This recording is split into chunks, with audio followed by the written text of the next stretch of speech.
Hello everyone, and welcome to today's stream. I am Mage 1011, and today we are playing some Final Fantasy XIV, Endwalker, Part 11. Frick, my thing's broken again. My talkie icon. There we go. Now I'm talking. Anyway, when we last left off, we had completed, as far as I know, um, Thavnir, and made it unto the past, the ancient past, the world unsundered. The world unsundered.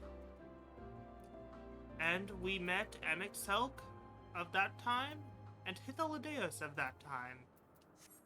So, without further ado, let's get started. Let's talk to Ffxiv. In case you didn't know, it's rude to stare. Stop.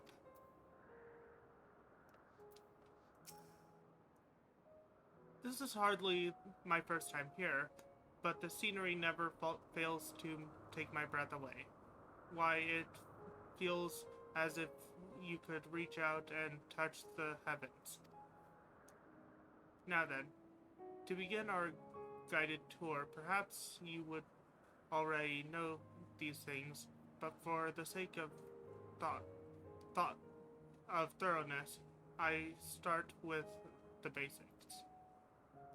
Using concepts to give shape to aether, creation magic allows us to bring forth anything we desire, be it inanimate objects or living beings. Anyone may conceive of a concept, but they must all undergo evaluation at the Bureau of the Architect. As part of that process, living beings, and creations, and certain arcane entities may be sent here to Elpis for in-depth observation and study. A fascinating facility, isn't it?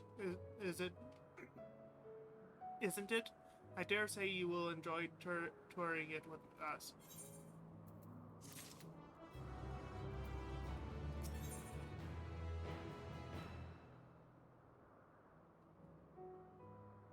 Petaluta Hunt. Hythlodaeus looks you up and down. Now then, our friend Hermes, aside from overseeing the facility, he also conducts his own research. Chances are he will be at the main observation hub. So let us seek him out there first. Altered as you are, however, you stand out a little too much. Our dear Ffxiv wishes to keep a low profile for his errand, so do you know how to make a robe? The basic concept will do. No, in that case, Ffxiv. No, your whim, your responsibility. You're getting not another tumblefull of ether out of me. The way he scrimps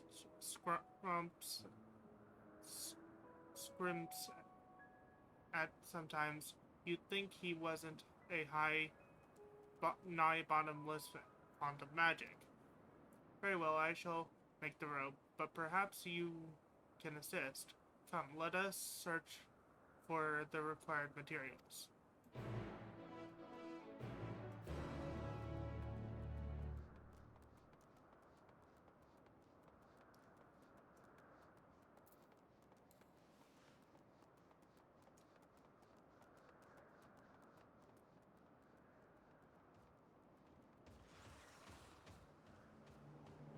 Oh, this thing decided to attack me.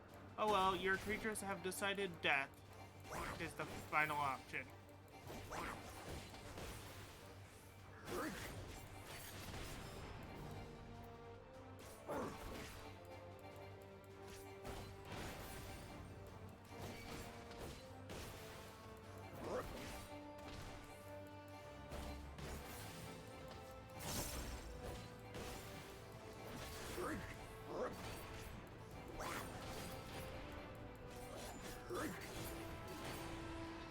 There we go.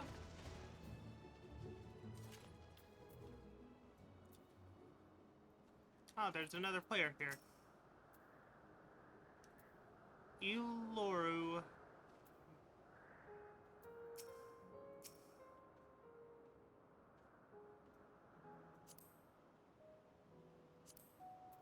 Eloru.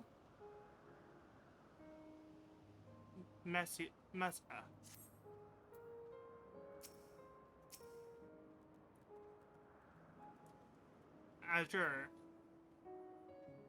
Azuri. Of the Silver Lining is their title. No means no. Just be grateful I'm even willing to wait. Yes, these creatures should suffice.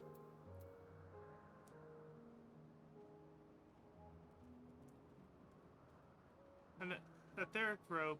I want you to use it to capture, shall we say, an etheric rope. I want you to use it to capture, shall we say, 2 petalodales. There are 3 species here, I believe. Any 2 different kinds should serve. Now I should mention that the strength of the rope is tied, no pun intended, to the strength of its user. As your Aether is still thin compared to ours, you'll need to weaken the petalodales first. Good luck.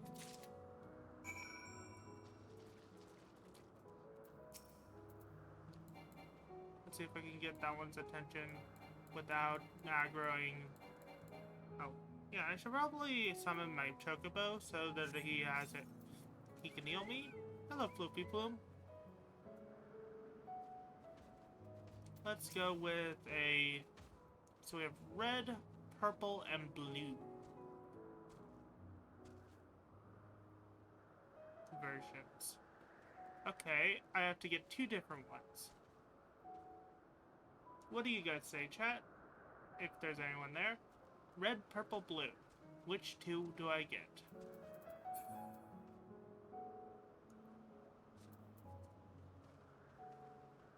I'm thinking red and blue. Red and purple, but blue also sounds nice.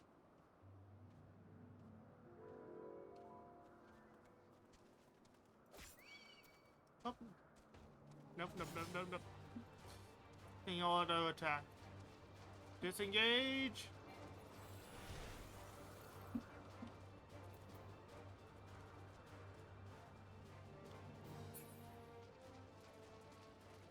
So, don't target them. So I think I'm gonna get a red and a purple.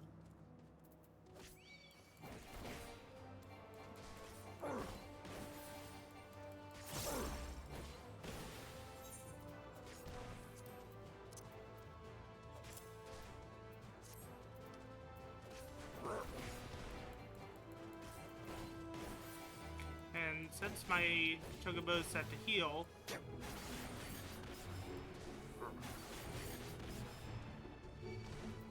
it will not interfere.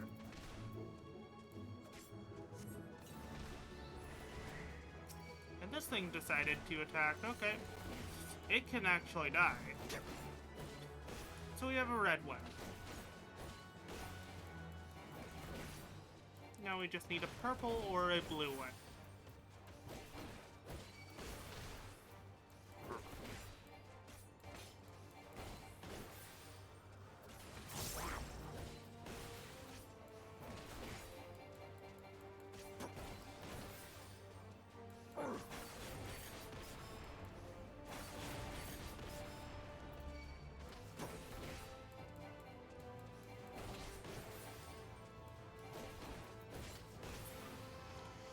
so we need a purple or a blue.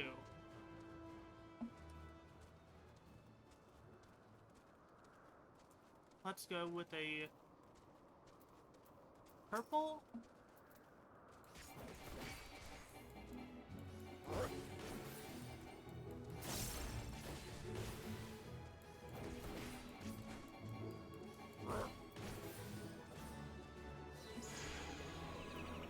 I have been put to sleep.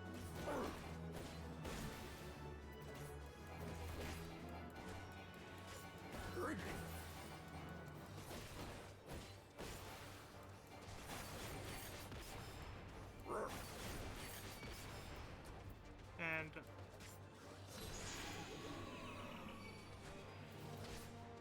are you freaking kidding me? It decided to sleep me at the last second.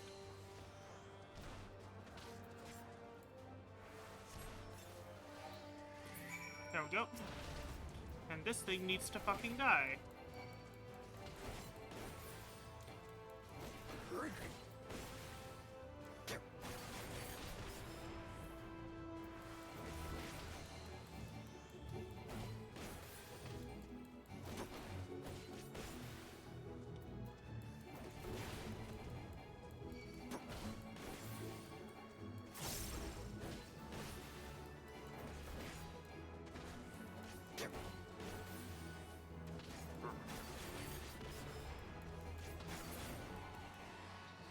There we go.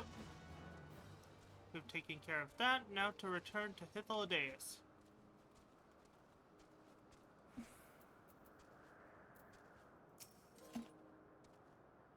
Oh.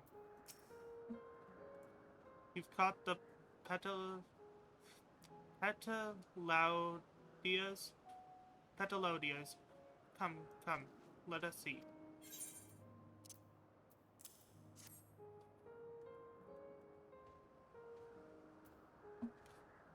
Yes, these fine fellows will do nicely. Now for a spot of revision.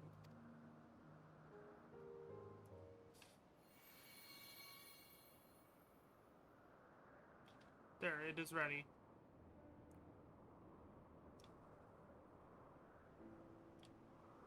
It's nothing fancy, but then we're trying not to stand out.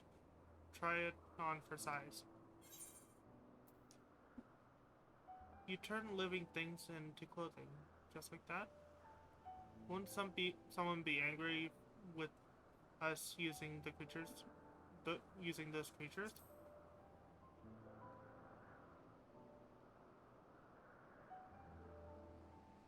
Oh, it's fine. There's no one around to tell us off. And besides, we can always make more Petalodias. They need only a tiny amount of faith. It may take some effort to get the form and composition right, but anyone familiar with the concept should be able to manage. Well, well and good to disguise and educate it, but it won't fool anyone who can see worth a damn. Fair point, but at the very least it should spare you unwarranted attention from casual observers.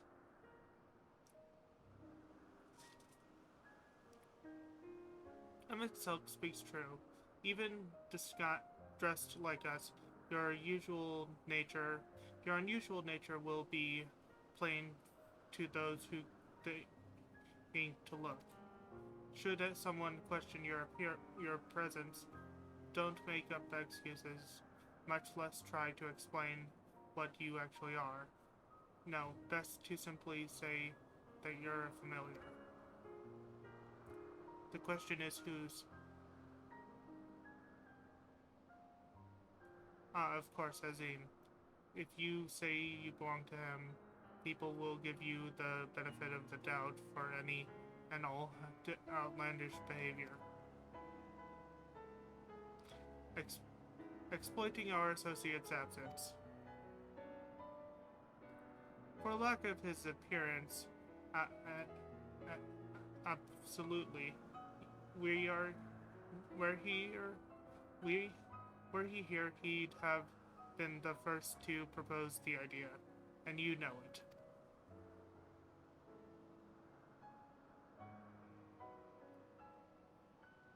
With that, your story is settled. Let us continue with our errand. And we get sophist boots, sophist pedio, pedo, pedo, and sophist robe, sophist ped, pedia, and sophist campendo. Basically, boots, pants, and robe. Long words that do not make sense to me, other than what they actually are.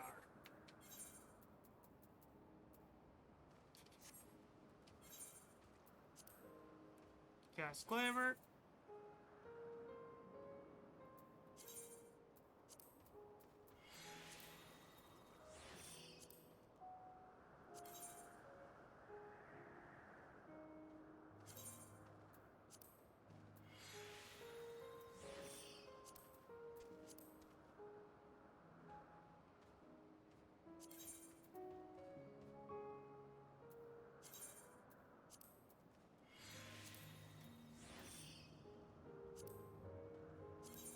Die. We want these to be the right color for our class.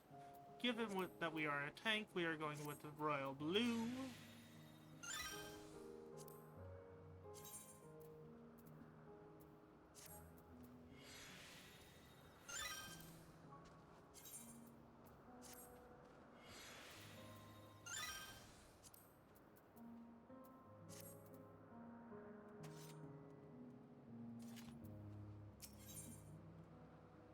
In search of Hermes. Hythlodas is ready to continue on if you are. If you are ready, let us continue along the path to the Anagoriasis. The place serves as an observation hub and residence both. Someone there should be able to point us in the direction of Hermes.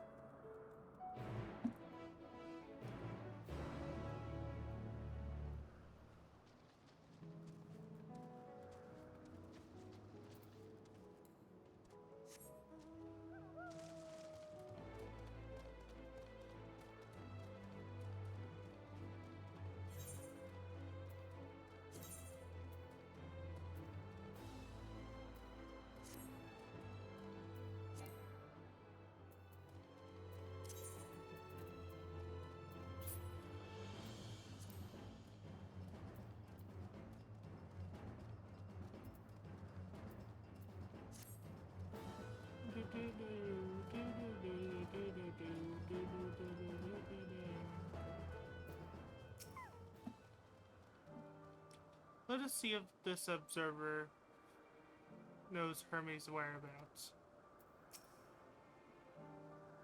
I was wondering what she was examining, but it seems to be the the bush itself.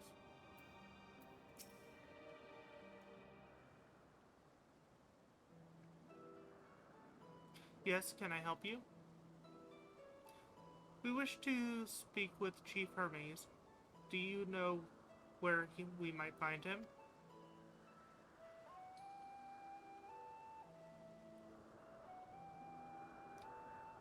Well, wow. By your mask, I assume you are one of the 14. I wish I wasn't aware there was to be a visitation. Between you and us, it's something of a surprise. Your discretion in the matter would be appreciated. I see. My lips are sealed. The chief should be out conducting observations as usual. His focus of late has been aquatic creatures, so I expect you'll find him at one of the pools here. The pools, you say?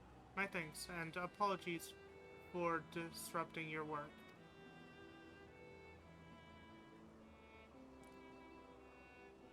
Say, Hythlodaeus, while I've never met Hermes, you know him well, do you not?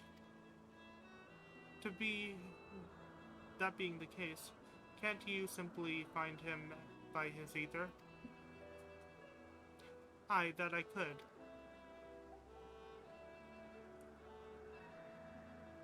As you know, Ffxiv and I can discern the color of the souls.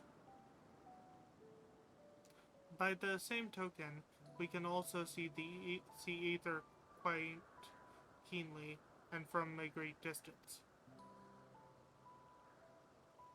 With this skill, I could readily locate Hermes, but I felt that it would be wise to be a waste of an opportunity. We're here to perform an assessment, after all, by searching the orderly way.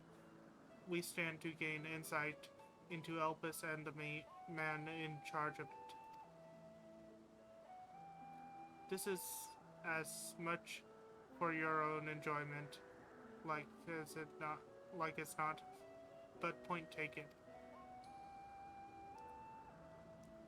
If you're going to accompany us, make yourself useful and help us look for Hermes. According to his profile, he has short, dark hair. So you know, it's because we're in Elpis that we don't have our cowls up. A special exception due to the need to be aware of dangerous creatures.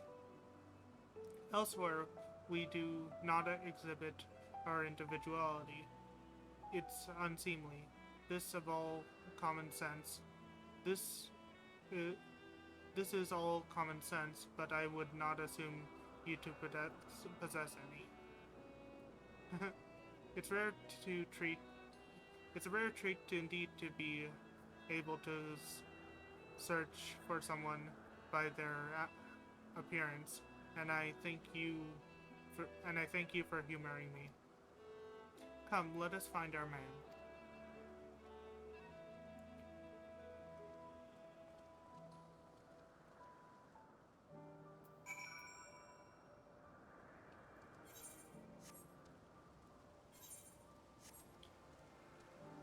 I am going to quickly...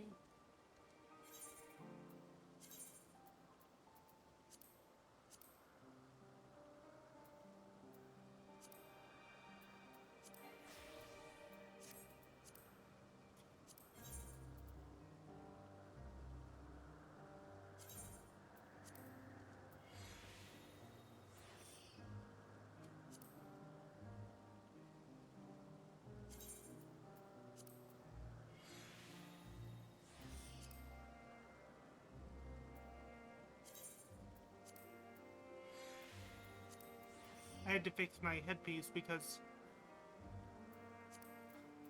the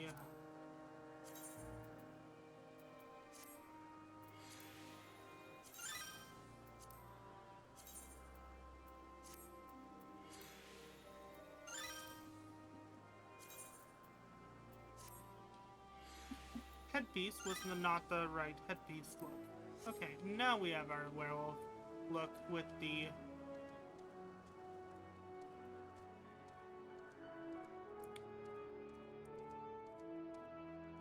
so they said by one of the pools.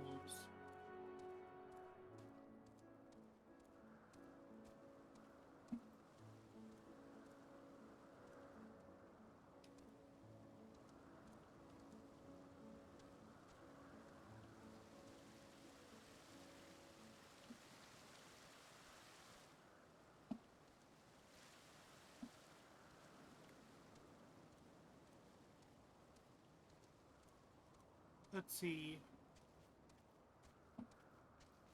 We're looking for a man with short black hair.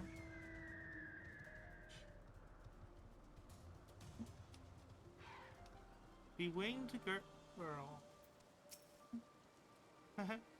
They have such funny faces.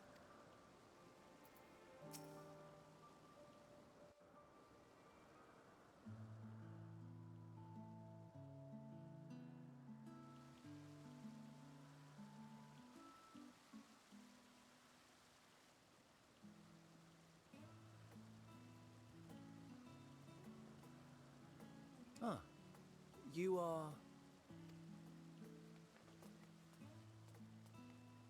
Oh. Different. You're different too. You and me. We're alike. Friends. I want to be...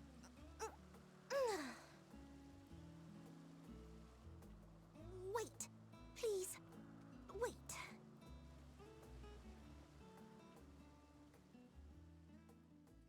Greetings and salutations. Can you hear me? Do not be alarmed. I mean you no harm. I wish only to hear your words, share your feelings, and know your thoughts. May we please be friends?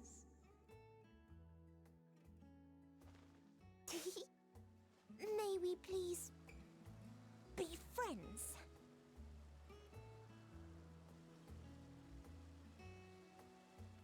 Ah, I see you found him.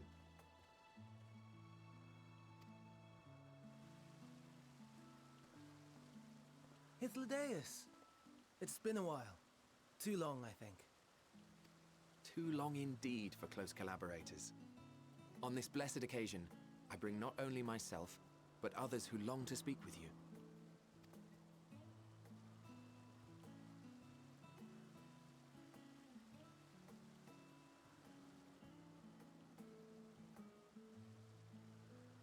You are of the convocation. Emmet Selk at your service. Do I have the honor of addressing Hermes, Chief Overseer of Elpis? You do. You have traveled far for it. Given your facility's purpose, its remote location is something of a necessity. Would that I didn't have to rely upon a guide. Oh, you wound me. Have I not ever been an attentive and helpful friend? But moving along to more agreeable company, this one we chance to...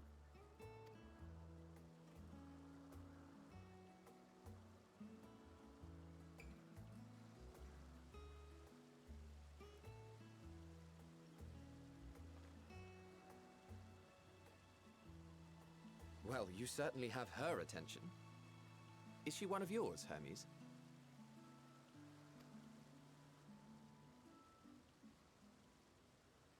Her name is Meteon. It means shooting star.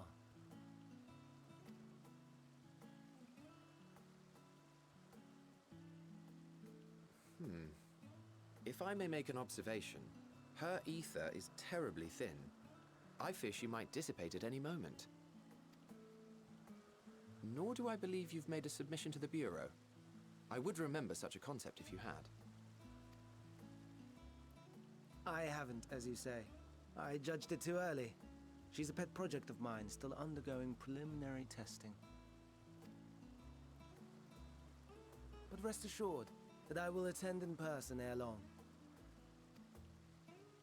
Very well. Being an authority on flying life forms, I appreciate that you are exacting in your work. I shall look forward to your submission. If we have finished with the perfunctory chit-chat, I would discuss official matters. By my coming, I trust you already anticipate the subject. I have an inkling, yes. Please wait to the main building yonder. I shall join you as soon as I've returned these creatures to their homes.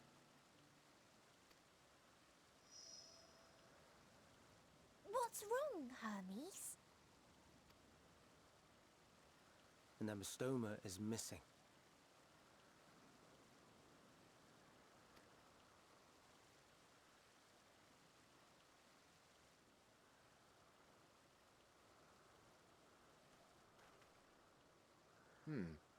I may have found it. A creature with the self-same ether as those there, nestled in the boughs of a tree outside the grounds.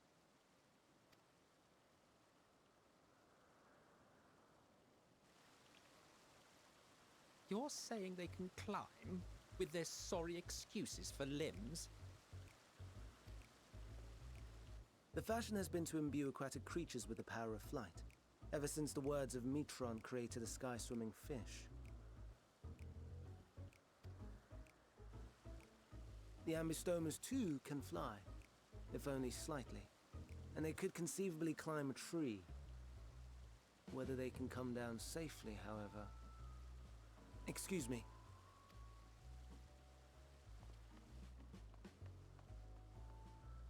I'll help, too!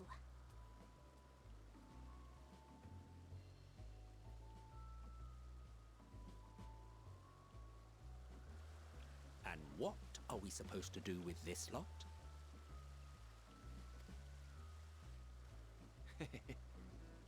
May I suggest we split up? If you would be so good as to assist Hermes, Emmett Selk and I shall keep an eye on these adorable creations in the meantime.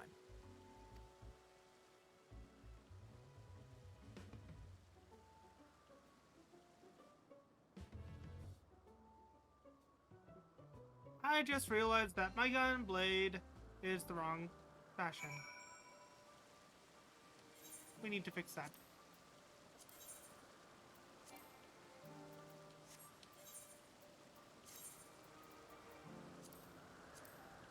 That one has my gun blade.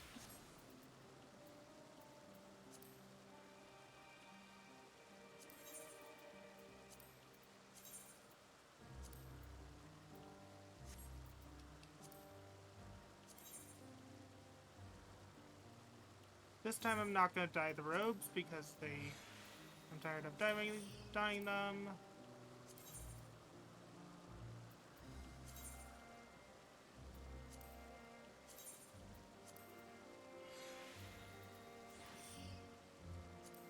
Well, I will dye the chest robe because it's the most pronounced. But so as not to waste dye, I'm not gonna dye the others. There we go.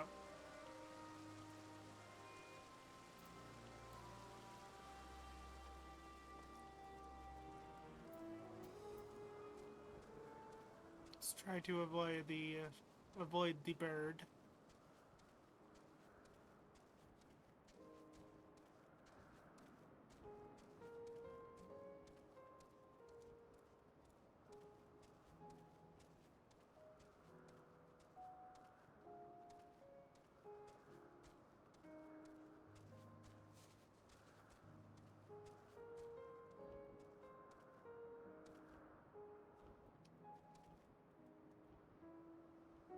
Adventurous and by Soma.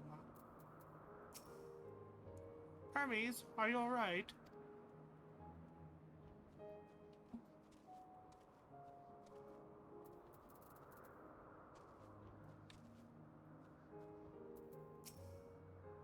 It seems Hermes and Medium have found their quarry, a creature known in this age as a Soma. Yet though it has been safely extracted from the tree, Hermes appears to have found himself in quite the predicament. My Ambysoma, Hermes. The Ambysoma, Hermes, I saw it high up in the tree. He climbed up to get it, but it jumped on him and he slipped. Do you need a hand?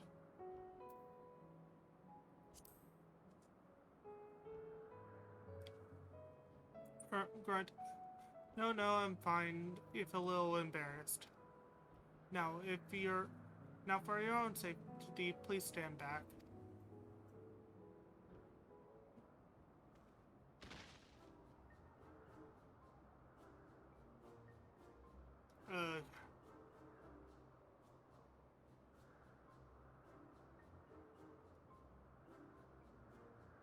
Hermes, are you alright?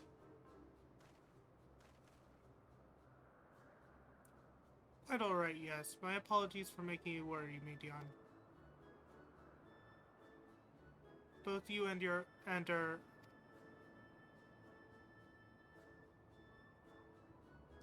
Wolf Mage Corwin, you are called. I'm intrigued. An intriguing name, somehow reminiscent of a new creation. Thank you for coming after me.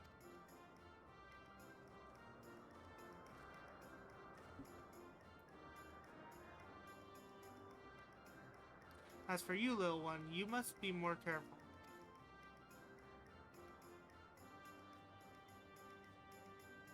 You may be able to fly, but it doesn't mean you can't fall and hurt yourself. Oh, I forgot all about its fellows.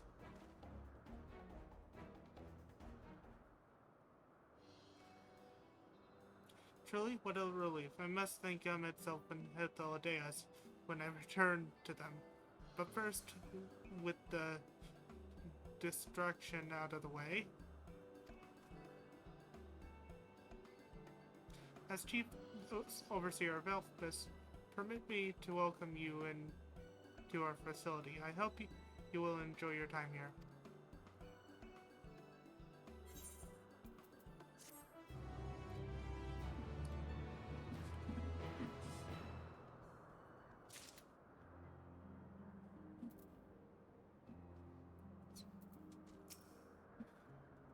I'm glad you're safe. Hermes and Ampysoma. Adventurous Ampysoma.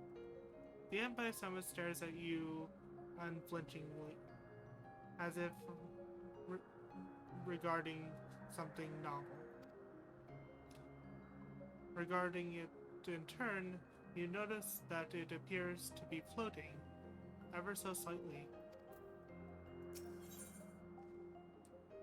Ponder, warrant, cherish, welcome. Having found the wayward Ampysoma, Hermes is the picture of relief. Well, we mustn't keep the others waiting. Let us return to Angori. Yes.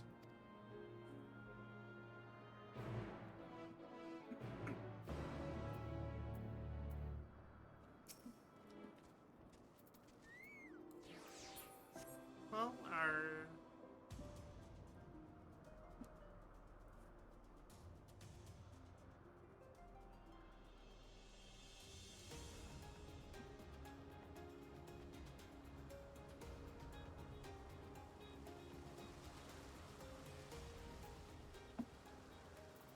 adventurous Ampysoma. Perhaps it's only your imagination, but something in the creature's demeanor bespeaks proud defiance for having gone on an adventure.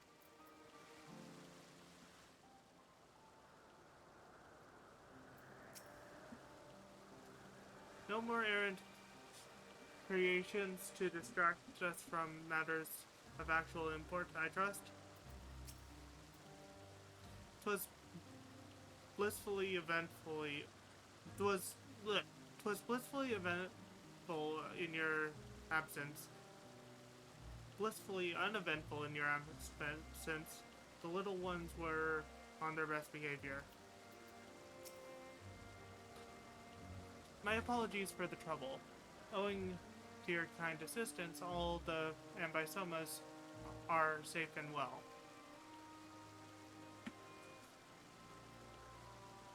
I will personally send them back to their space if you would go on ahead to the main building. Upon entering, you will see a table and chairs, a meeting area. We may speak there. Very well, take care not to let the creatures slip away again.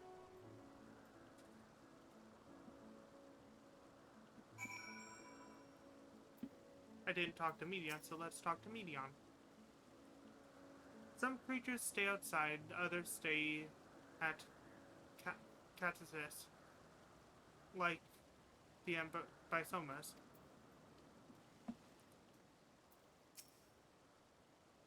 Will you be attending as well? If so, you should join the others at the building.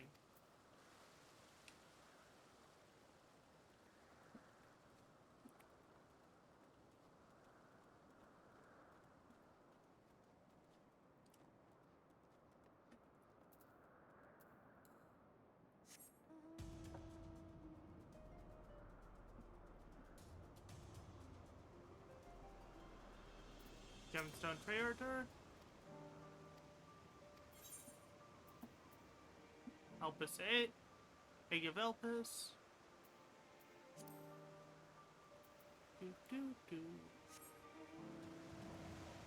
Midgard's Father of Dragons.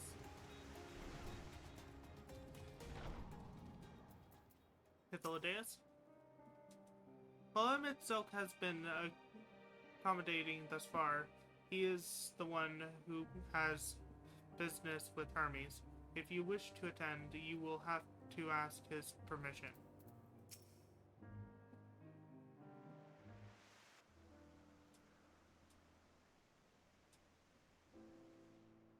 This appears to be the place.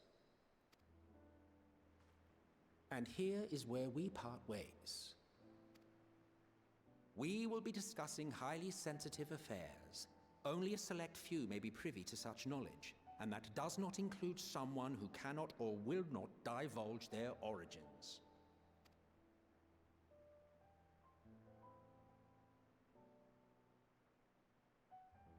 What? Will I have to remove you by force? I have important things to say to him as well. There are reasons I cannot speak freely. Let's hear them then, these reasons of yours. Who knows? If I deem your mysterious cause worthy, I may even be inclined to offer my assistance. I do not object to his attendance. Hermes, this is highly irregular. Perhaps, but I believe he can be trusted. Meteion would not have taken to him so quickly otherwise. Moreover, the presence of a third party may help me to maintain composure.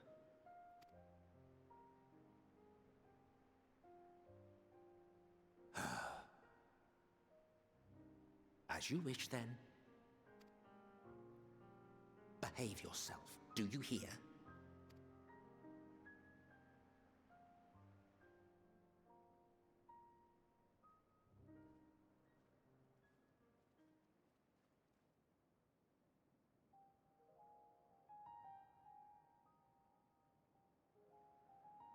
So, it's finally happened, then. Aye.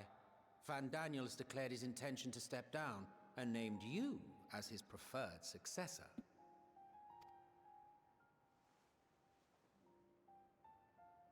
In recognition of your knowledge and your works, the Convocation is giving the recommendation due consideration. As one who does not know you personally, I am to use my impartial eye to take your measure. And above all else, to ascertain your disposition towards the invitation.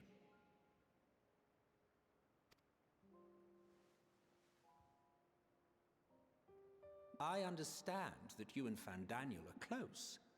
He himself was once chief overseer of Elpis after all.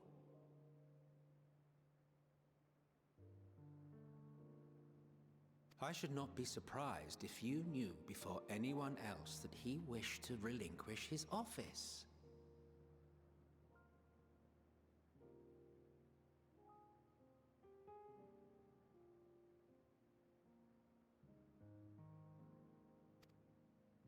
I did. He told me that when he fulfilled his purpose, he wished to pass the torch to me.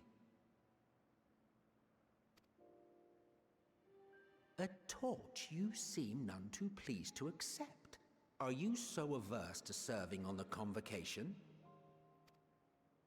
No, it's not that. For a humble researcher like myself to even be considered is an honor beyond words. No. What troubles me, what I struggle to come to terms with, is the very fact that Fan Daniel is stepping down.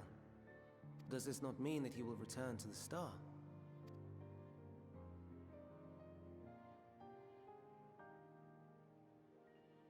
Of his own volition, yes, like so many others have before him. Return to the Star? Does that mean die? Well now, that's not a word I hear often. Is that what you say here in Elpis?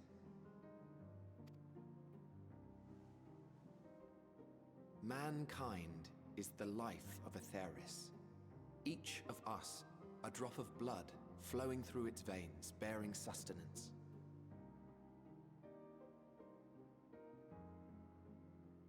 In our finite time upon it, 'tis our duty to make it a better place, that all who call it home, now and in future, may abide in happiness.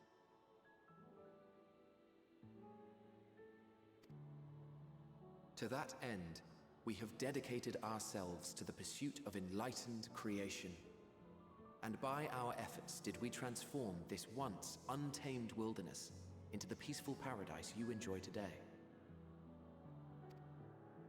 To return to the star whence we came is a privilege afforded to we who have so loved and nurtured it.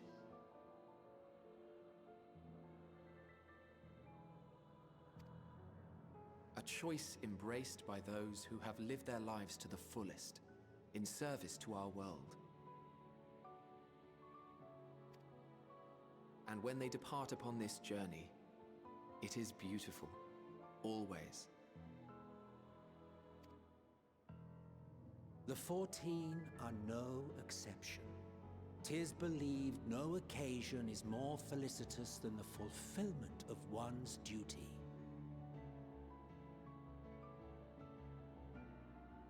Our office becomes our lives, and to retire is to return, or so the majority of us hold. Some few have elected to eschew custom.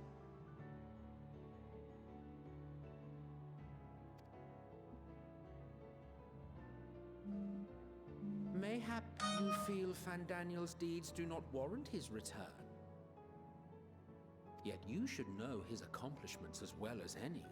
During his time, he conceived of countless outstanding concepts. And channeling the wealth of experience he attained here in Elpis, he brought forth many new specimens. I know of all this. I do. It's just, I cannot fathom why someone so great and wise, who could still do so much good, would want to end it all.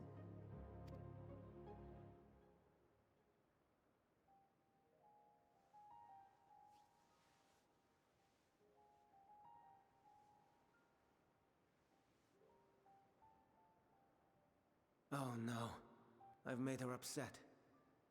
Forgive me. I know I requested your presence. Might I trouble you to take Meteon outside? A change of scenery would do her good.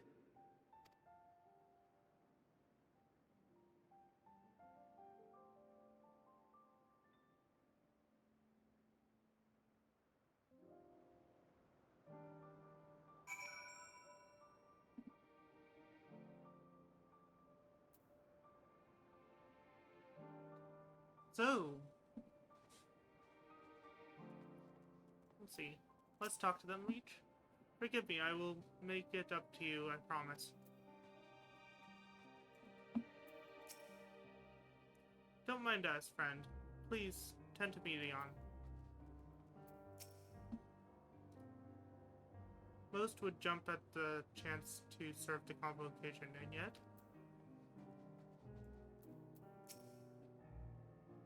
I'm sorry, Wolf Mage. I didn't mean to... A walk? Perhaps we can go for a walk.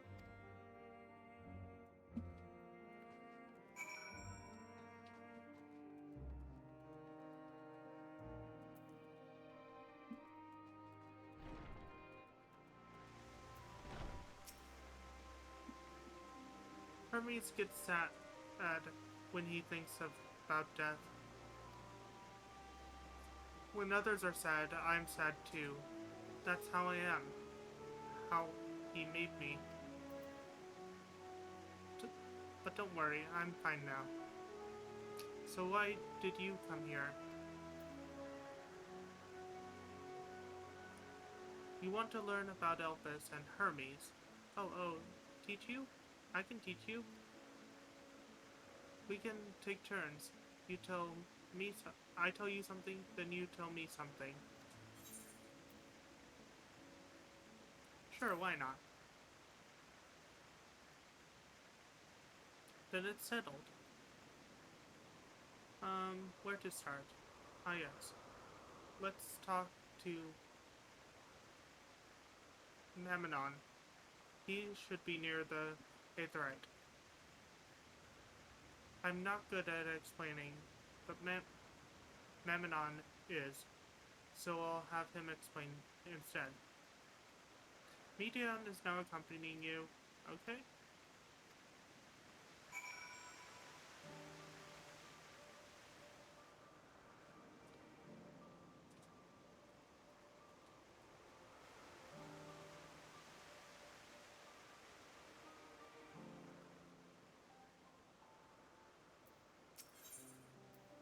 Discuss the Aetherite. The Aetherite. Anyone can use it to teleport anywhere. Maybe not anywhere. Not to the ground or the other idols. For that, you need teleporters. Oh, and permissions.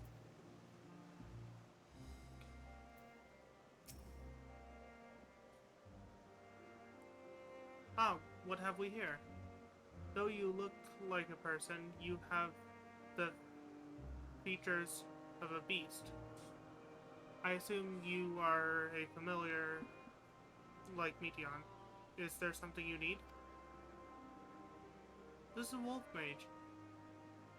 Could you teach him about Elpis? Ah, a newly arrived familiar. Is he? Very well.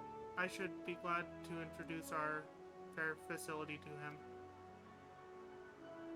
As you know, it is mankind's duty to make the star a better place. As part of our duty, we employ creation magic to bring forth new life. However, we cannot simply release our works to the world, for it would lead to chaos. No, any and all life forms must undergo extensive testing to determine their fitness to exist, testing which is conducted here in Elpis. Every candidate is subject to rigorous study in which we identify their properties, surmise their habitats, what habitats might be suitable, and speculate as to the effects they may have on the environment and their species, and other species. Should it be judged a beneficial addition to the star, it will be allowed to take its place in the world. The two of you, too, were created with the hope of making the star a better place. So heed your master's will and be good. Do you hear? Oh, Meteon said something, I accidentally skipped it. We will, Manon. We will. Thanks for the lesson. You had a turn. You had a turn. Now I get a turn. Where do you come from? A place facing a great threat.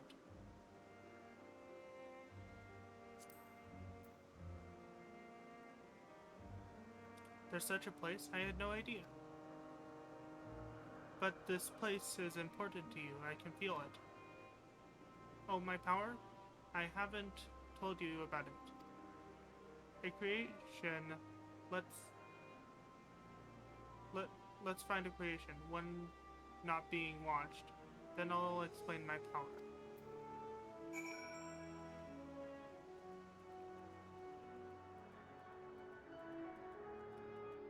Let's go over here.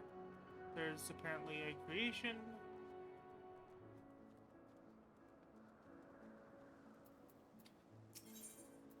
Discuss the Spriggans. Spriggans? What are Spriggans?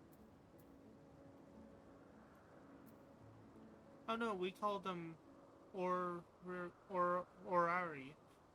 If there, if there's many, it's if it's just one, we call them Orias. Though they're cute, they can be naughty. Sometimes they run off and with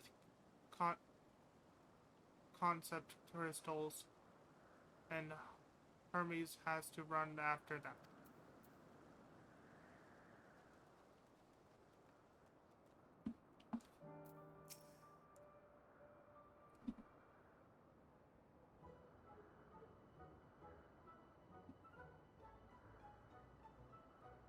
Oh, this creation is perfect. But I don't remember seeing it before. Perhaps it's new? Anyway, I'll be reading its mind. That's my power.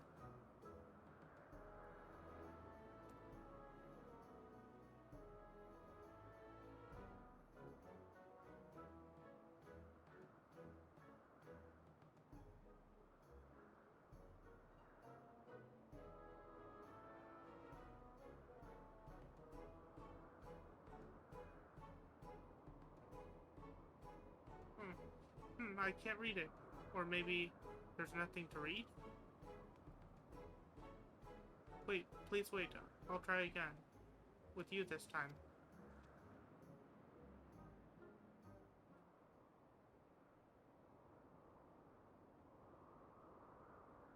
Greetings, can you hear me?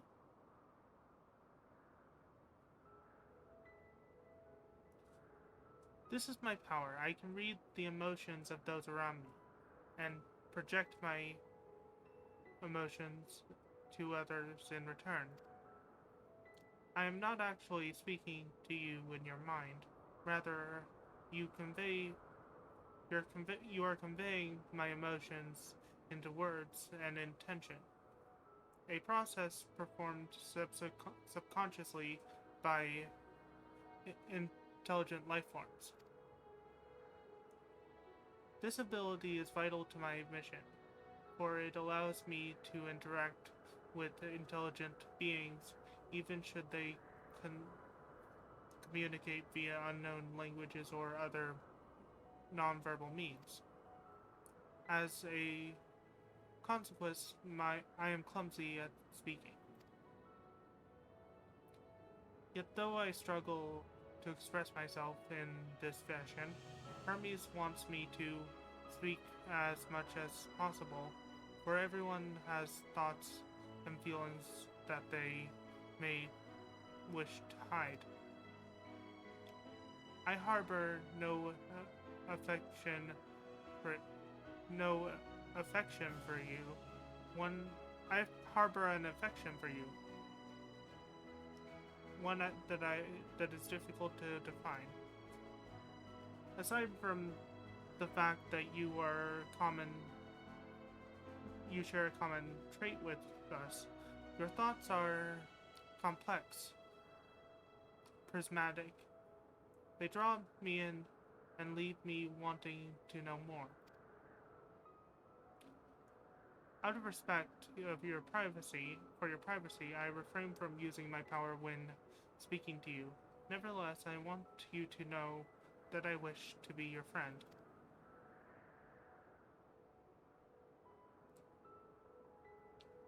Did you hear me? Good.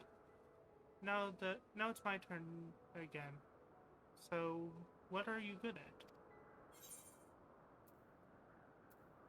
Fighting, crafting, playing. It's a secret. Fighting.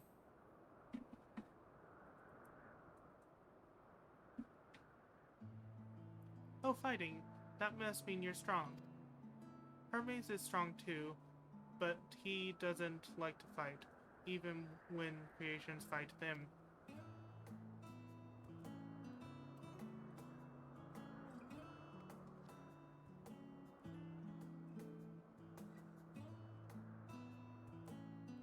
I think we might be bothering it.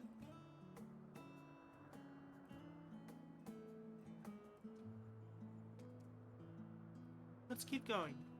We'll go and see Euthys next. She's usually in a small building, one on the west row.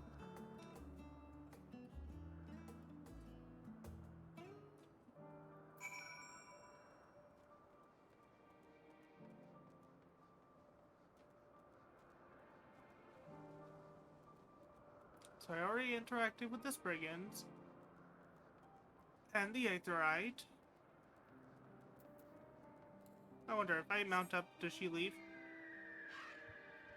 No, she just... Oh, that's cool. I can mount up and go faster, given that I can mount up and do so. Does she appear on my mount? No, she does not.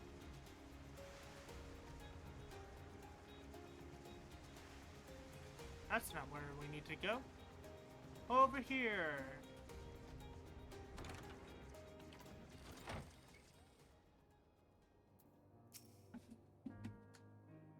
Well, if it isn't Meteon, I see you brought a friend today. Greetings, Euthys. And, an apple? Could you make me an apple? The kind Hermes likes, covered in syrup. I want to share it with Wolf Mage. Oh, candied apple. Hermes is certainly partial to them. But you do know,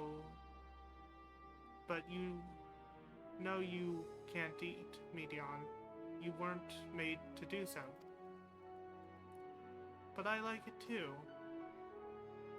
It may seem that way, but it's due to your ability to share feelings with others. You've taken Hermes' likes for your own. In any case, I can't prepare an apple right now. But I'll bring one for Hermes soon, I promise. I'm sorry, Wolf Mage. I wanted to show you my favorite thing. Then I could ask about yours, but I failed. Tell her what you like. Oh, that's what you like. Yes, I can feel it. You enjoy your joy, your happiness, and it makes me happy too. Thanks for sharing with me, Wolf Mage. Well, we've walked and talked a lot. Maybe Hermes has finished talking too. Shall we go and see?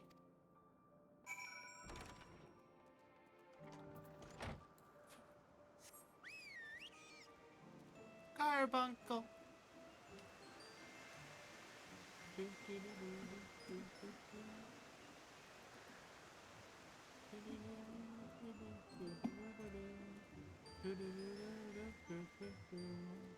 Anyway, I need to step away really quick and take my medicine. So I'm just gonna put it on the idle cam while I do so. So, BRB!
I accidentally turned off my mic.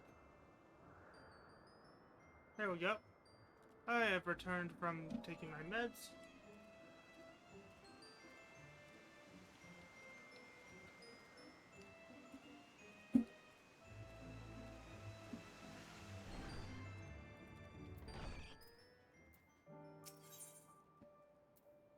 Talk.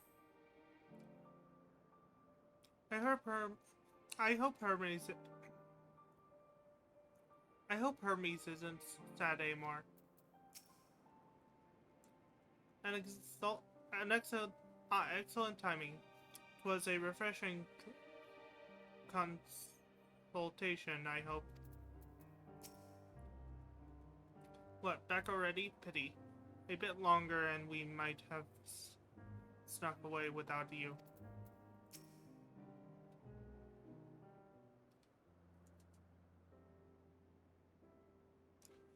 There you are. I can see that the fresh air has done Meteon good. Wolfmage wanted to learn about you and Elpis. I taught him about this place and about my power, about your favorite food, and I'm sure if that last one I'm not sure if that last one will be of any use.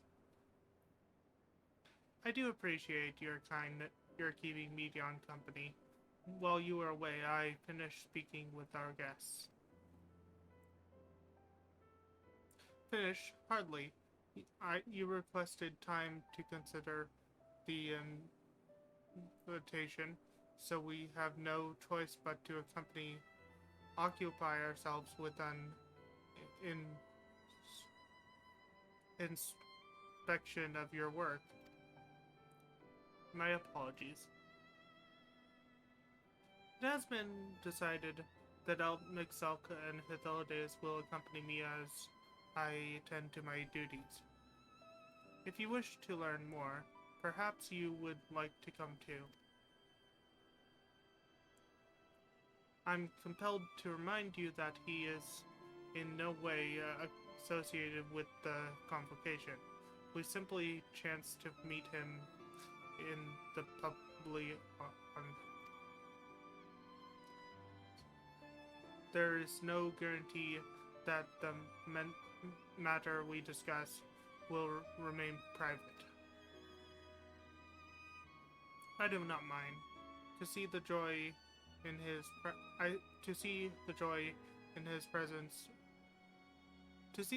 presence bring Meteon, I can't imagine our mysterious friend harbors any malicious intent. Wolfmage is kind, really, truly. He taught me as much as I taught him. You're coming, of course. To watch Hermes? You're bound to learn lots and lots.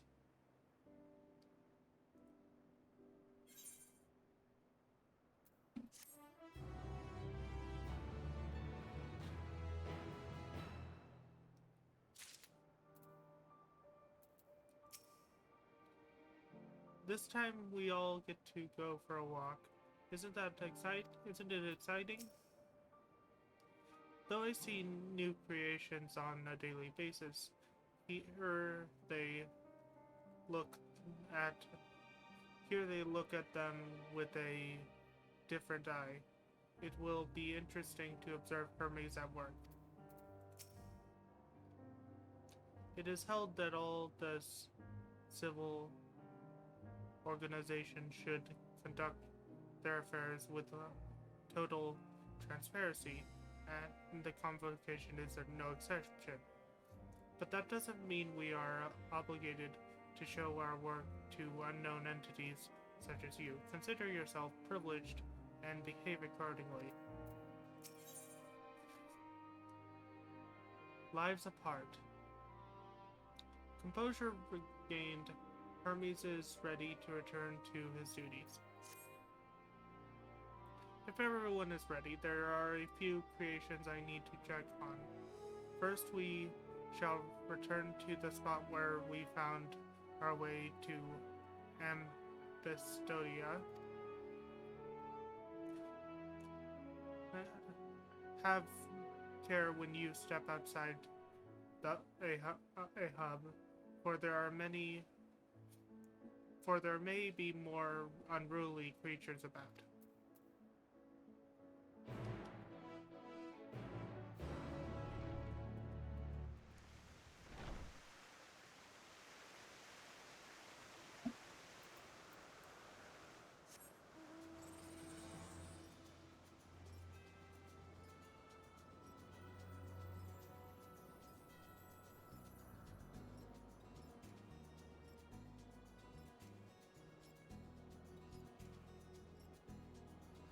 Speak with Hermes.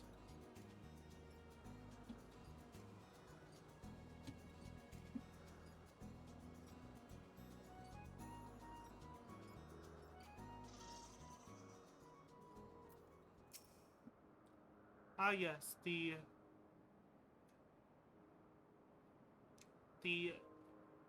in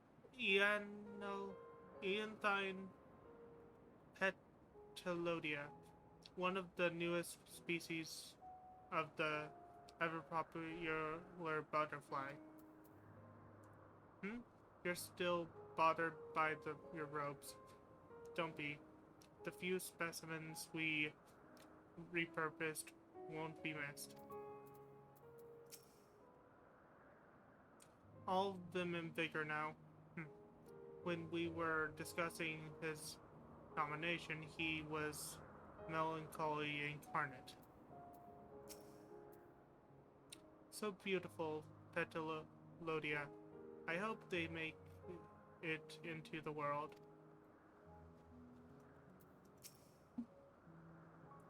This here is a new species of Petelodia. We recently set loose. It has been doing very well, managing to maintain a stable existence thus far. If it can see its observation period to the end without issue, we shall release it unto the world. Tell me, do you know the difference between living beings and arcane entities? It is a presence of a soul. The presence of a soul.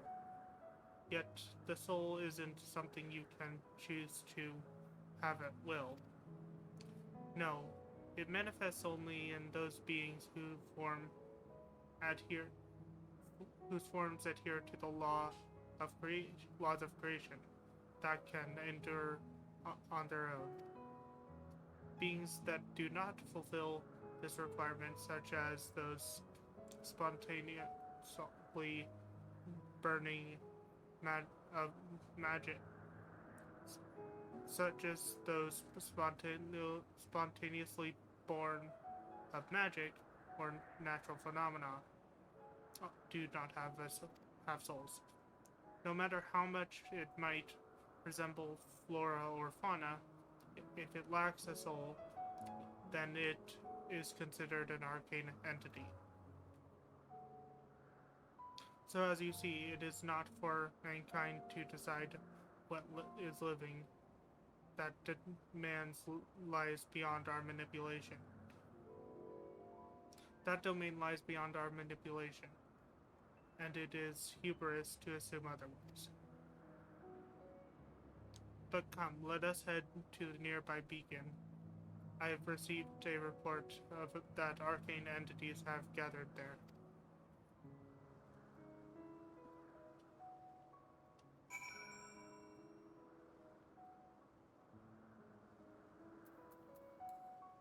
I wonder if after the questline, this docile butterfly is going to be here.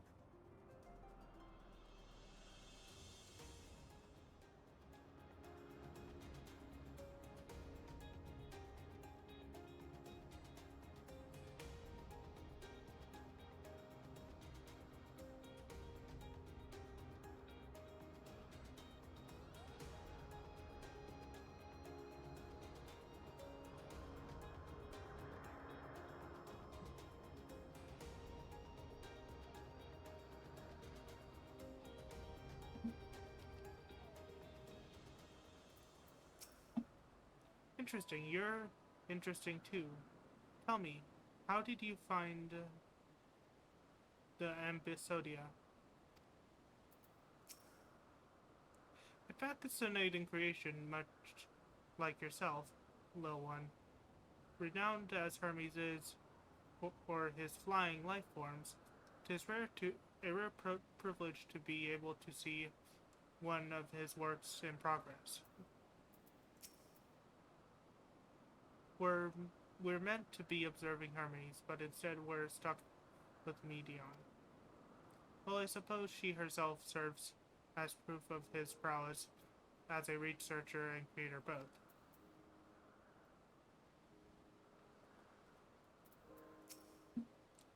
Ah yes, lightning penuma, just as the report had said. Although we call this structure a beacon due to its form, it's in function a magical device.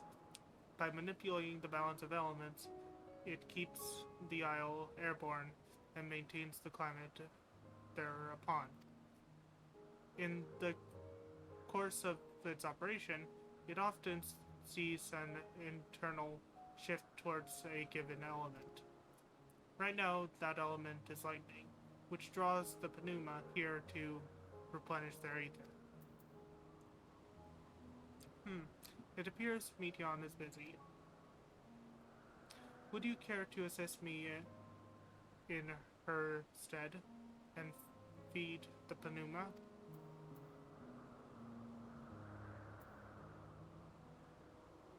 By using lightning convergers, you can harness ambient lightning and focus it into a ball, and a veritable feast for our dazzling friends. Go on, give it a try. Oh, I need to take that off my hotbar. That is a quest item.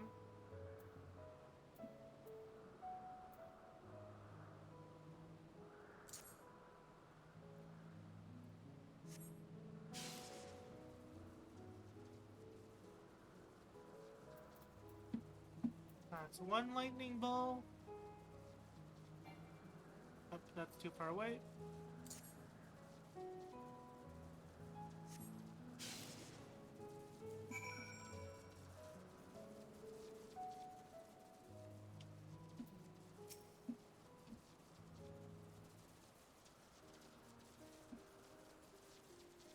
Perfectly done, Wolf Mage. Look.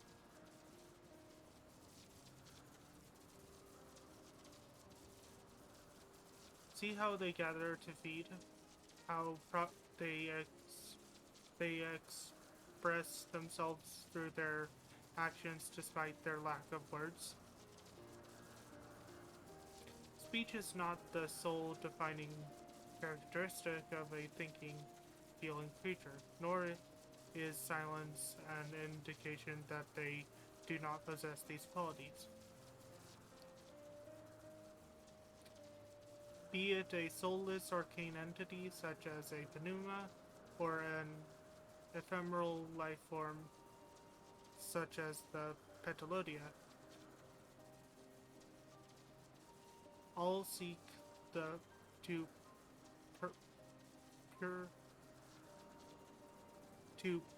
perpetuate their existence, to survive. Is Meteon an arcane entity? Is Meteon a living being?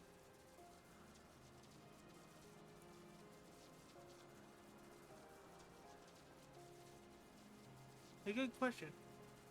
I can answer it from a theoretical standpoint, but ultimately falls to the Bureau of the Architect to pass judgment.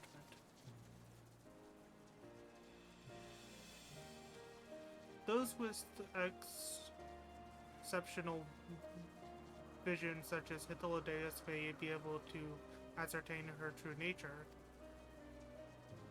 But me, it doesn't matter. She is herself, and that is all I know.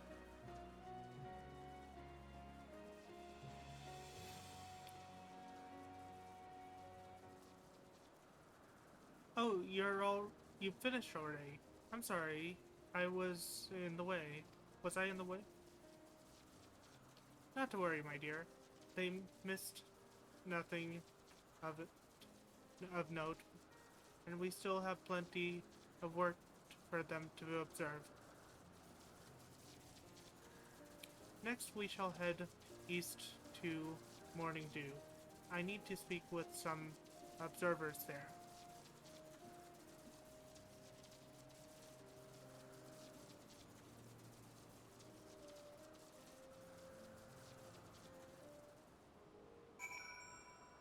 Awesomer! Welcome on in. Hello.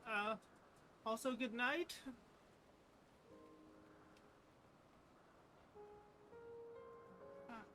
I guess you're going to bed?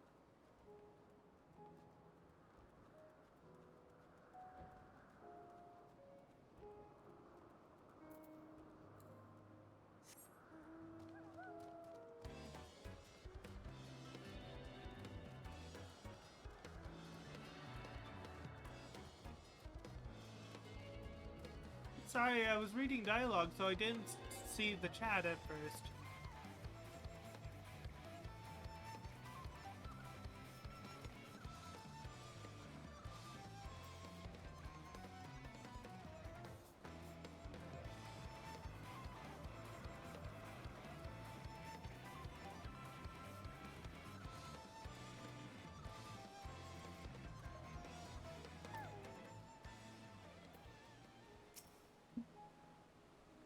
It's adorable, but beware its size. Hermes went flying once. Was there a guiding theme or any authority to the or any method to the madness that is this random assortment of features?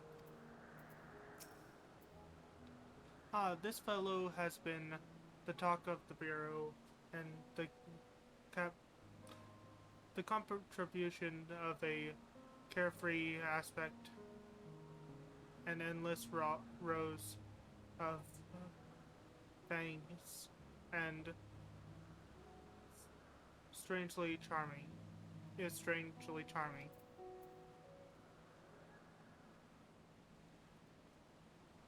You boo!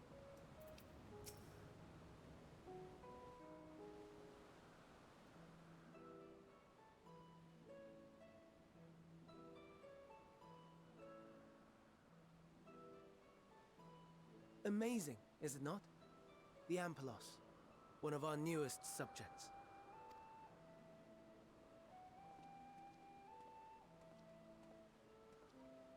So, how are we coming along?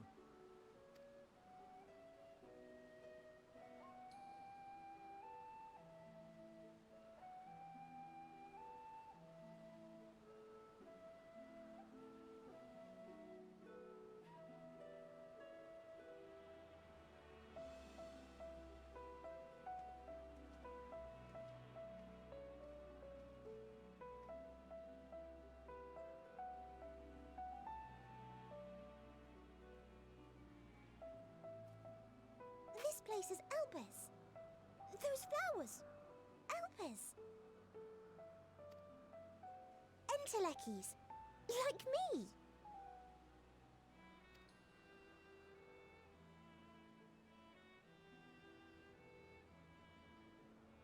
They are a product of Elpis, and so named for their birthplace. A happy accident, born of the hands of a former researcher who loved beautiful blossoms. Unique for how they change color, to reflect the emotional state of those nearby. Though be it here or elsewhere, they are seldom seen in any hue save purest white. Reflect the emotional state, you say? By what means do they achieve this? In creation, there exists an energy wholly apart from ether, one driven by emotions. In like manner to how we manipulate ether, this flower is subject to the influence of said energy.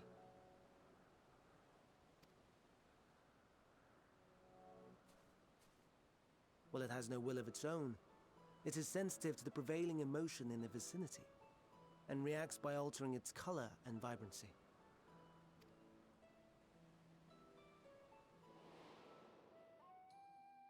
Akasha? It is one of the unseen energies defined by Harnish alchemical theory.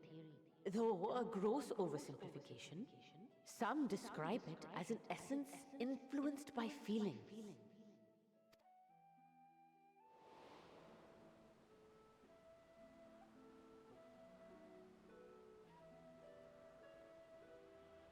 Akasha. Though I'm not familiar with the term, your description suggests it is the self-same energy. Dynamis, we call it.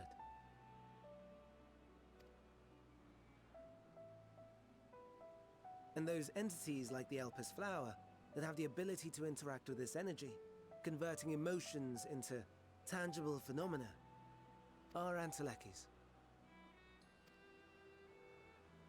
That's me! That's me! An Enteleki! That you are, my dear. And no ordinary one at that, but the first possessed of free will.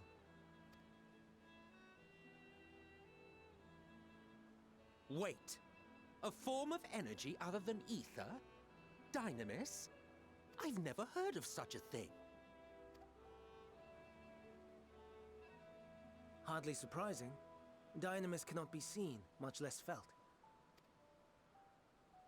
And though its existence has long been theorized, we had no proof until the flower's serendipitous creation. What's more, Dynamis is far weaker than ether. Under normal circumstances, its effects are drowned out by the latter, on account of which, beings comprised of and reliant upon the ether, like you and I, are unable to make practical use of Dynamis. 'Tis a truly esoteric thing, known to but a select few scholars. Intriguing. Then, given the limitations you described, why create Meteon?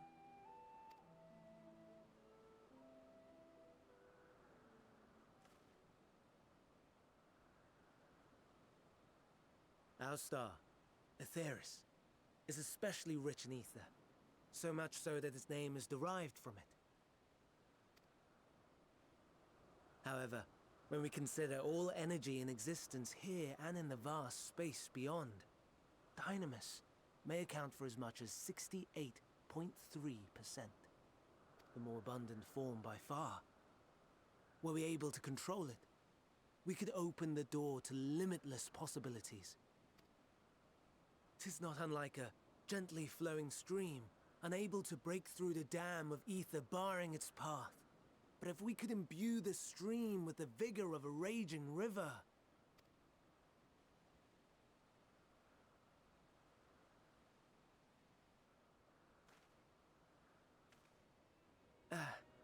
Not that I have such grand ambitions.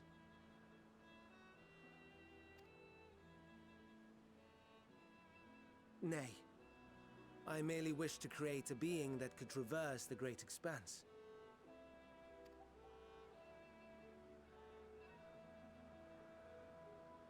The relative scarcity of ether beyond the bounds of this star was a concern. And so, I looked to another source of energy by necessity.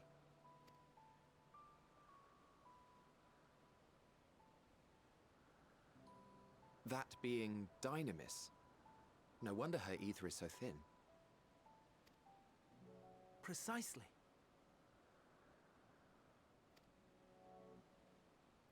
Yours is thin too. Like an Enteleki. Like me. So... are we the same? Entelekis.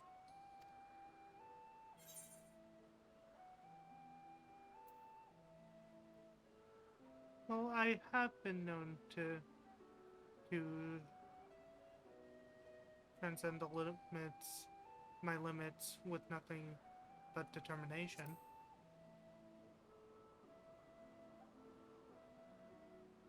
That sounds more akin to the desperate flailings of a wild beast when facing imminent death.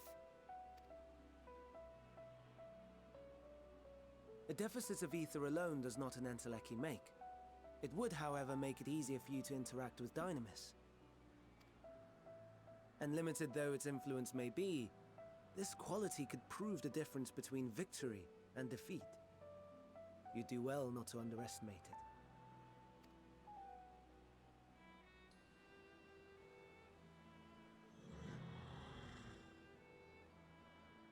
Oh dear, I'd forgotten about the poor fella. You must excuse me a moment while I go and verify a few more things.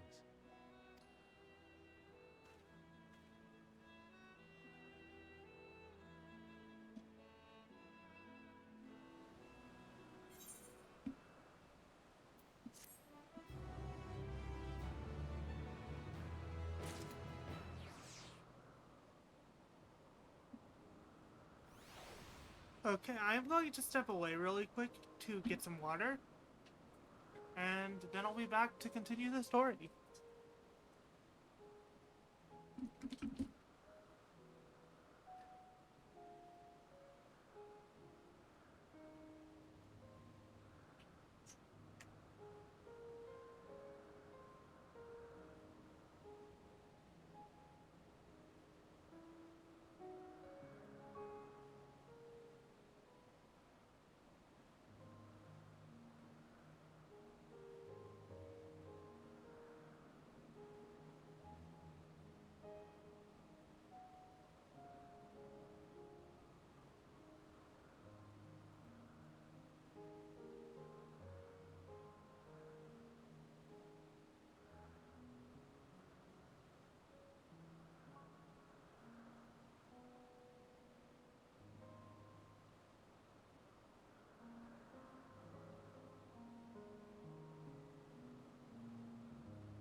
Never before had I heard of Dynamis or Entelekis.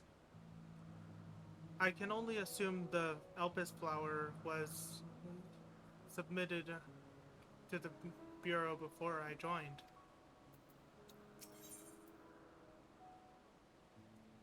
Their greatest contribution. Ffxiv appears to be deep in thought. Not that I or anyone else would be able to make use of it even if I knew, but it irks me to discover that there is an entirely different form of energy, and no one told me. That personal annoyance aside, Hermes acknowledges that undeniably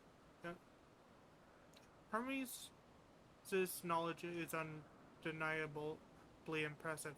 Given that there are none among the 14 who specialize in the Celestial, he would be a welcome addition. Assuming he can be persuaded to join, that is. I still cannot understand his hesitation.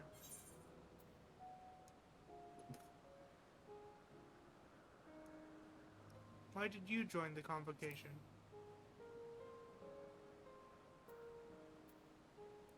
Oh, do you wish to know why Selk was chosen for the convocation? I should be glad to share the tale.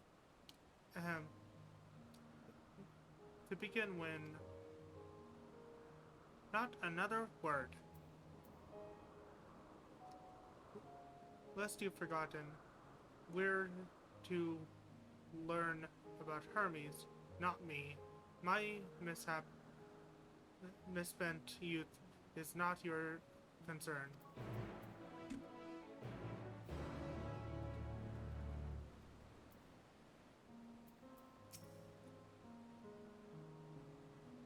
Enteleki or no, we're friends in thinness. My apologies for the wait. I have inspected the Amphilos to my satisfaction. All is well with the creature, and I dare say it won't be long ere it is released unto the world. Another creation, however, reportedly isn't faring so well. The Chernobis. That is what we shall tend to next. If you would follow me, my friends, we shall return to the main island and head north.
Oh, forgive me, I thought another member of the convocation had come. This is turning out to be an uneventful day. Why is this one blue and shiny?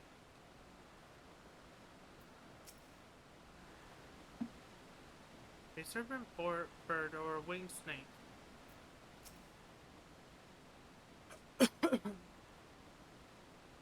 There's a slight difference in etheric balance between these Chernobis. By this, it may be assumed that they aren't the original creation, but their offspring.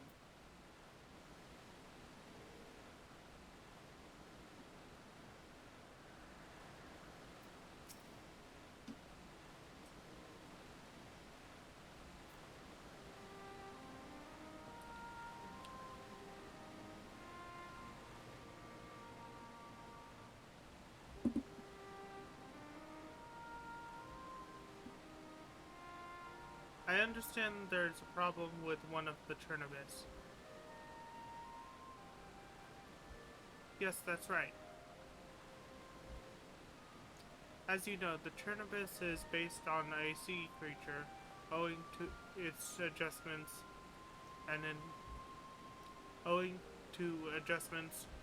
to enhance its affinity with wind, and its considerable capable of flight.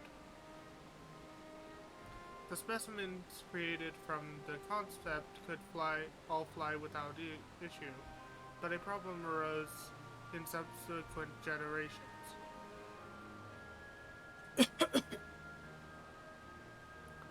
This third generation creature was born with an etheric balance leaning strongly towards water. Its aquatic origin reassorting itself, and it seems the result being its affinity with wind is diminished, and it cannot fly. No matter what we try, we cannot get it to rise even the slightest bit.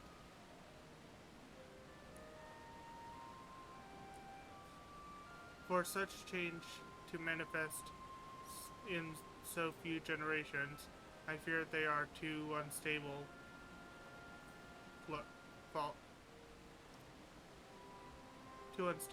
flawed. With your permission, I would reverse the creation and recommend it to the Bureau that the concept be revised. With its etheric balance leaning towards water, the Chernobis would indeed struggle to manipulate wind. Yet it is too early to conclude that it cannot fly. Having failed at first, it may simply have developed a fear. I shall transform and fly with it, helping it to manipulate wind until it finds its wings. But you needn't go to such lengths.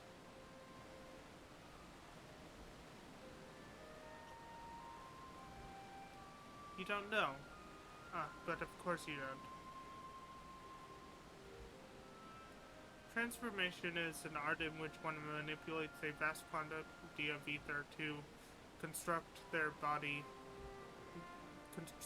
another body around oneself. In practice, this allows one to assume an inconceivable form, and thereby transcend the limits of one's flesh.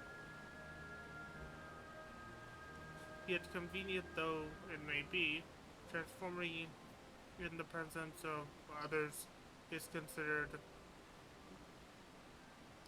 vainglorious to the extreme, and as uncouth and unseemly as running about ropeless, shameful. I am to understand you make a habit of this? Nothing of the sort. It's just that when transformed, I can wield the wind and fly. It may seem excessive. But what is our shame next to the lives of these creatures? They deserve a chance, and we owe it to them to do all in our power. Be that as it may.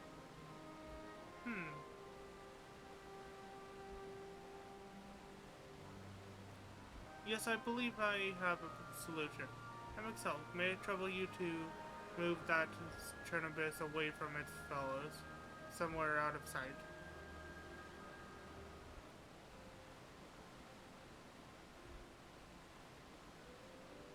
Meanwhile, I'd like the rest of you to help me prepare here. What mischief are you scheming now? No mischief, I assure you. But I would but spare you than need to report your colleague that her Mage is committed to indiscretion. With a little faith and run along. So have a little faith and run along.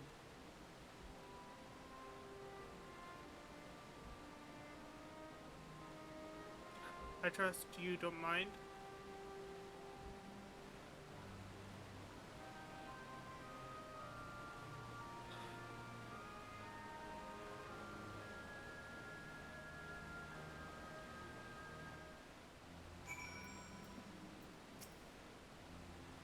We must help the Chernobys to fly, or else they will all die. Such bother when we could simply begin anew. And I still defer to the chief overseer. Hithildaeus is a man of ideas. I wonder what he has thought up this time.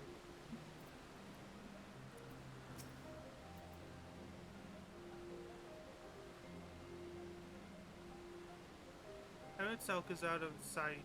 Good, let's speak of the plan. It's a stroke of genius, really. We have Emet train the Chernobys.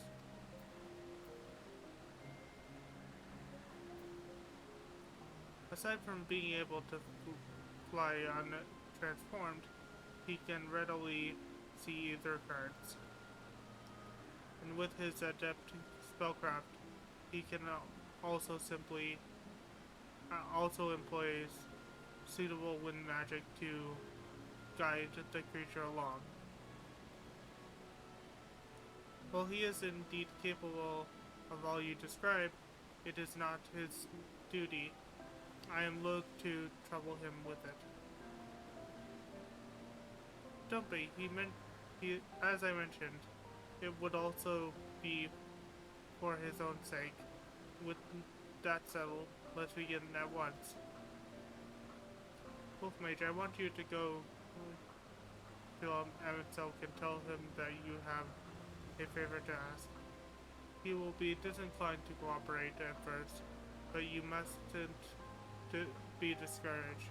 With our friend, the trick is to be unflinchingly persistent. Off you go now. Good luck. I have a favor to ask in the Sage app.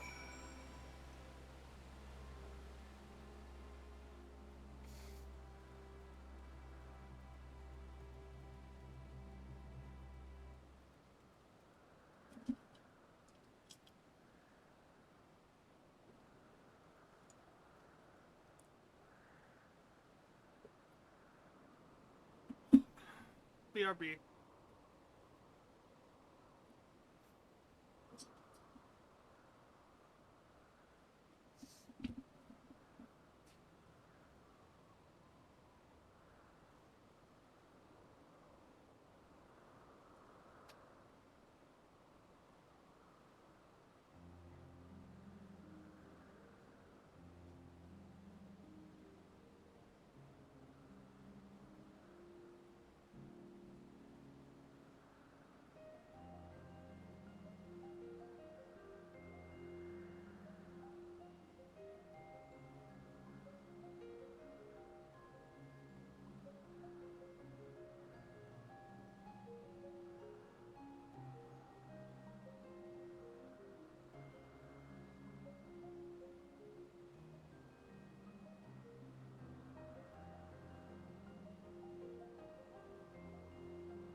Anyway, I've returned.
Okay.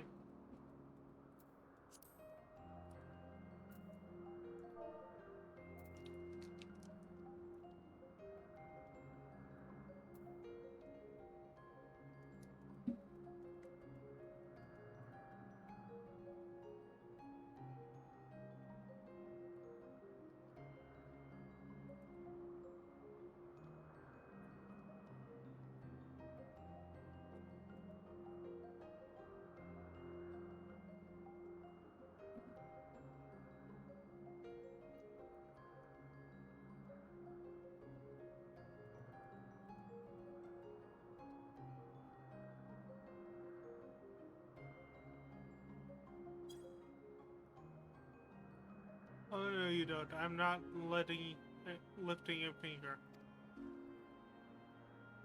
Okay, I don't know what Deus is up to, and I will not be made to know. I refuse.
No, no, no. You are not foisting this nonsense on me.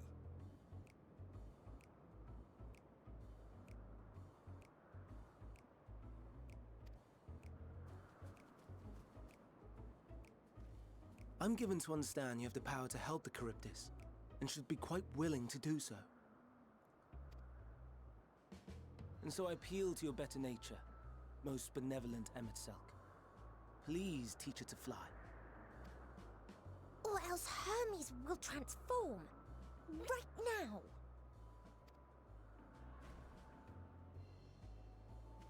Now, there's no need to go quite that far. Altruism is its own reward, as I'm sure he would agree.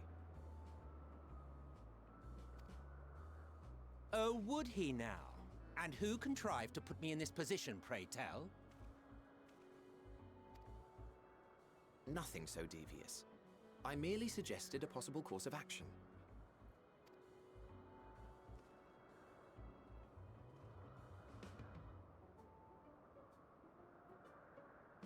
Please, Emmett Sulk. Please.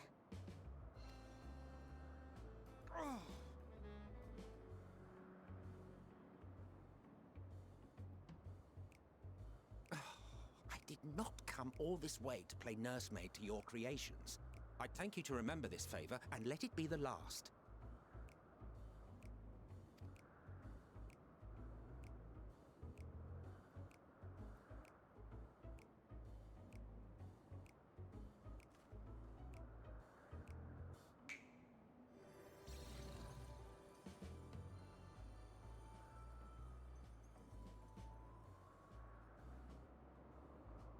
I will aid it once it has taken to the air. It falls to you to shepherd it skyward.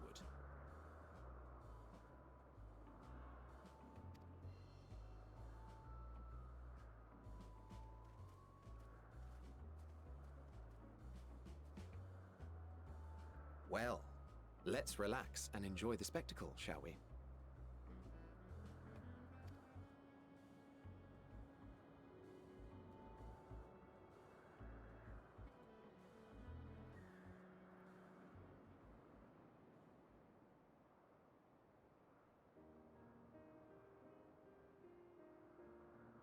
You were wondering why Emmett Selk joined the convocation. Truth be told, he wasn't the first choice for the office. I was, on the strength of my ability to see ether. But I declined the offer. For though my vision is exceptional, I am pedestrian in all other aspects. Worse even. Quite abysmal when it comes to manipulating ether, for example. Couldn't transform even if I had a mind to do so. What good is the ability to perceive a problem if one cannot act to address it? Emmett Selk has no such shortcomings. He excels in vision and manipulation both, the latter to an extraordinary degree. If there is a mage more powerful, I do not know of them.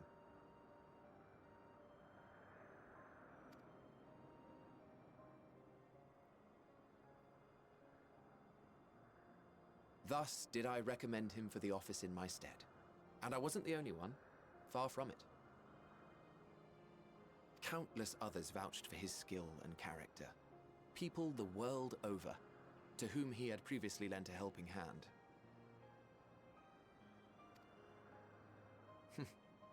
Oh, how surprised he was. Claimed he hadn't done anything remarkable for anyone. Modest to a fault. He deserved every bit of acclaim he received. Yet he may well have gone unappreciated were it not for a mutual friend. A singular soul who can't help but involve himself in the business of others. Where he walks, excitement is certain to follow. His antics irritate Emmett Selk to no end, but much of his grumbling stems from genuine concern. When our friend calls, he never fails to answer and lend his talents.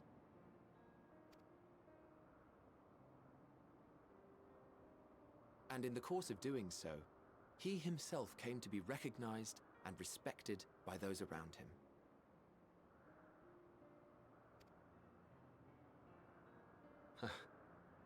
They are truly remarkable individuals, and I'm proud to call them friends.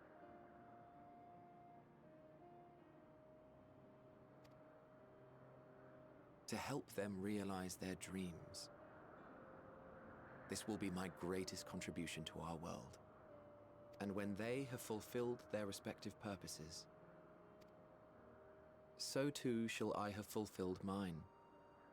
And together we may return to the star. Look at me, spilling my innermost secrets. I can't seem to help it with you. I can only assume it is due to the color of your soul. I just don't understand how you can be so alike and yet so different.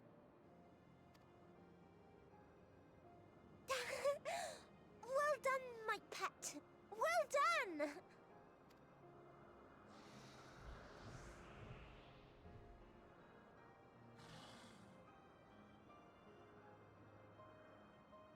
Ah, yes. I dare say the Charybdis will be fine here on.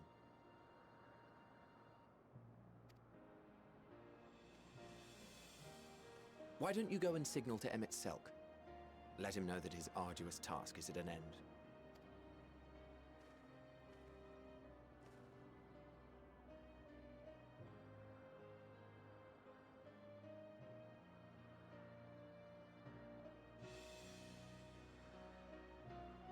Oh, well?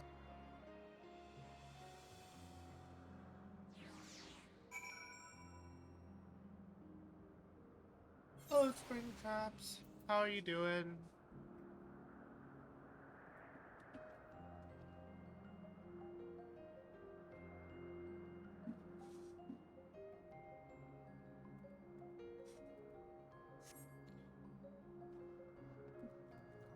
I was actually going to end stream after that cutscene because it's very late for me, and I should probably get in bed. So I hope you guys enjoyed my stream.